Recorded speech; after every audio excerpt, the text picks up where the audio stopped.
Hindi naman tama kung we will take this sitting down, no? We need to ferret out the deeper reason why this happened, that somebody will take his oath doon sa Senado and telling lies against the Quadcom. Hindi naman ako lamang ang tinira dito, but the whole of the committee. Sir, clarification po ulit. Are you saying it's a script of Colonel Grijaldo and Senator Bato?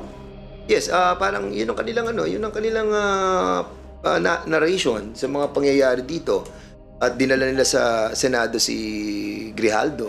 Sabi nga na isang press sa akin kanina, sino ba yung Grijaldo?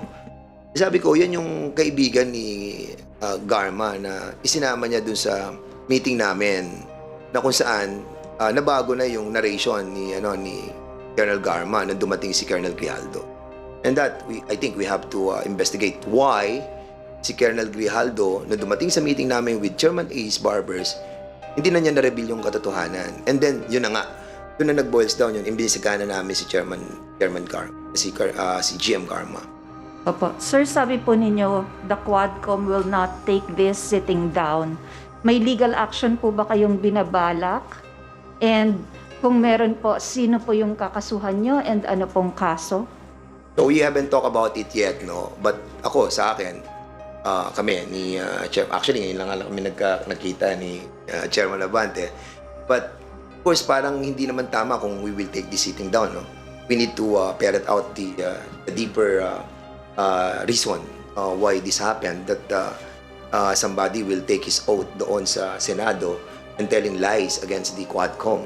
Hindi naman ako lamang ang tinira dito, but the whole of the committee. And it is incumbent upon the leadership of the Quadcom and the House as well to take action on this. Because I think he is under preventive suspension. If I'm not mistaken, because involved siya dun sa pagkamatay ni Barayuga, he is under preventive suspension. Kung he is under preventive suspension, somehow you can relate that he's doing this because yun na nga, trying to get even with us. So sana wag sa ganun. Wag sa ganun pamamaraan. We are all well, I believe that we are in the democratic way of our government, and okay lang yan. Basta harapin na lang namin yan kung ano mangyayari. And we will talk about it. Opo. Sir, babasahin ko lang po yung patanong ng office, although this was already mentioned kanina by Kong Abante. Ano ang mga gagawin sa mga pinagsasabi ni former President Duterte? Ano ang pwedeng ikaso? Makakatulong ba ito sa ICC? And I will add my own question.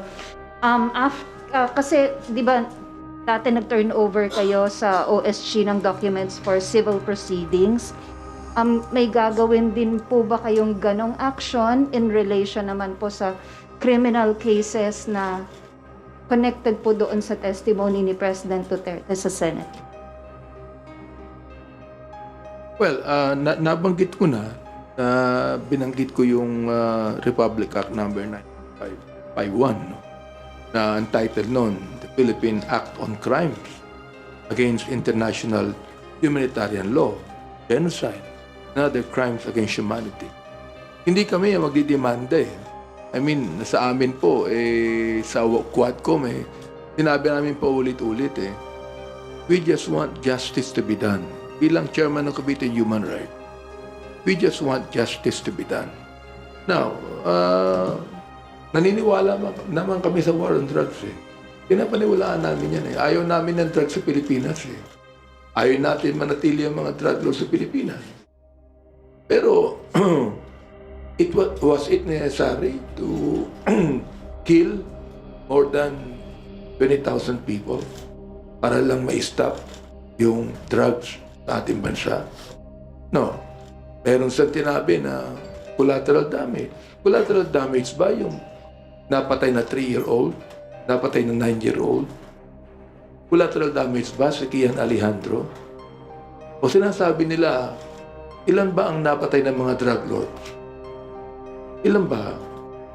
Sa data na kinuha namin sa Philippine National Police, wala pang 100 Ilan ang napatay ng mga drug pushers? Drug pushers na mga talagang mahihirap. More than 7,000. Ilan ba napatay ng mga drug users na dapat hindi patayin? Dapat rehabilitate. 440 people. Ngayon, yung ba collateral damage ba yun?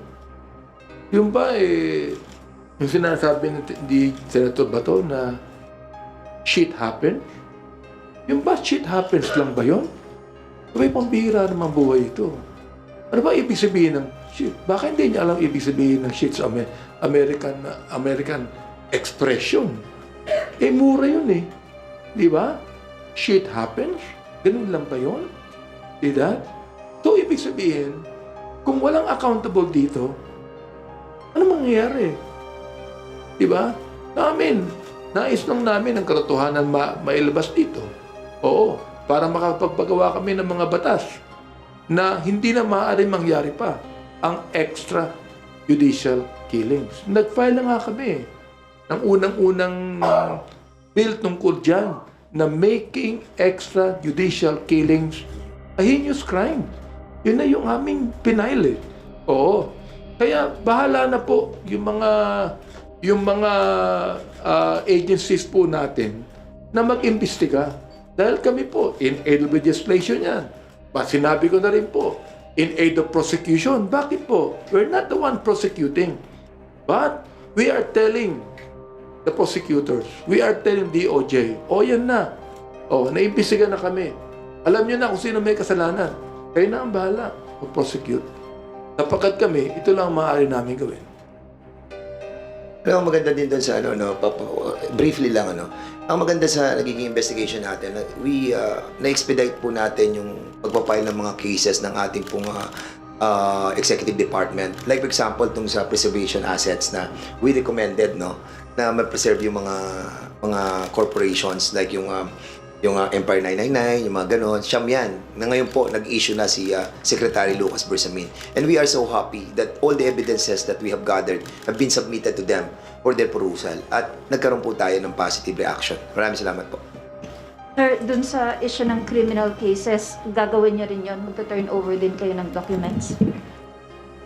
Oh yes, pag hiniling po ng DOJ that we could turn over the documents, we will do it. Anyway, sinabi ko na rin naman na DOJ is always watching the Quadcom. At talagang public naman lahat ng mga dokumentong ito. So, they could be able to get that. Dahil kami naman, we cannot even prosecute. So, talagang in aid of legislation lamang kami. So, commentatory lang kami. Para sabihin namin sa DOJ, ito lahat ng mga documents, kayo na bahala rito. What are you gonna do about this?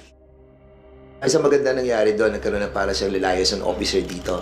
And lahat ng ginagawa namin directly, immediately are being taken action. Kaya lahat na expedite. Ito talaga ang katotohanan. Ito, para sa malaman po ng taong bayan. Willful killings to affected thousands of civilians. Ang sabi nga po ng ICC, ang estimate ng napatay from 12,000 to 30,000 deaths between July 2016 and March 2019 alone. Sabihin na natin na maraming napatay ng mga drug pushers. Sabihin na natin. Kaya sabi ko kanina, ilan ba napatay na drug lords? Ilan pa napatay na drug lords? Okay. Si Kerwin Espinosa, na sinasabi po ng PIDEA na drug lord, nakakawala pa ngayon eh. Okay. Nakakapagtaka, yung former administration, lahat na dismiss ang kaso ni Kevin Espinosa. Ang tanong ko, bakit? Sinabi ng PIDEA hanggang ngayon, nasa drug list pa ang pangalan ni Kevin bilang drug lord. Ba't pa siya nakakawala? Kung talagang drug lord siya, hulihin na siya. Bakit andun siya nakakawala? Napatay ba? Hindi. Sinong napapatay? Yung mga mahihirap na mga tao na ang sabi po ng iba, kaya kami naging drug pusher, pulis din ang nagbibigay ng drug sa amin. Nakausap ko ang isang tao, ang sabi niya sa akin ganito karamihan po daw ng mga drug pushers, pulis ang nagbibigay ng drugs. Ano pong ibig sabihin nun? Di ba? Na alam natin na sinabi ng ating Pangulo na ako na lang, ako ang responsable. Huwag niyong pagbintangan ng mga kapulisan ko. Ba't niya minumura yung mga pulis? Ba't niya minumura yung mga pulis? Ba't pinabayaan niya? Sino ba nag-utos na patayin? Shoot them dead. Sino ba nagsabi nun? Siyempre na-embolden ang mga kapulisan natin. O yun naman pala ang sabi ng leader natin. Commander-in-chief pa natin yan. Titirahin na natin to. May reward pa. So ang tinatanong ko, ano ang pagkakaiba ng drug pusher na yun lang ang kanyang trabaho? Mahirap na tao ito na kumikita sa drugs para makakain sila. Anong pagkakaiba niyan sa pulis na pumapatay din ng drug pusher upang magkaroon ng pera? Anong pagkakaiba? Wala pagkakaiba eh.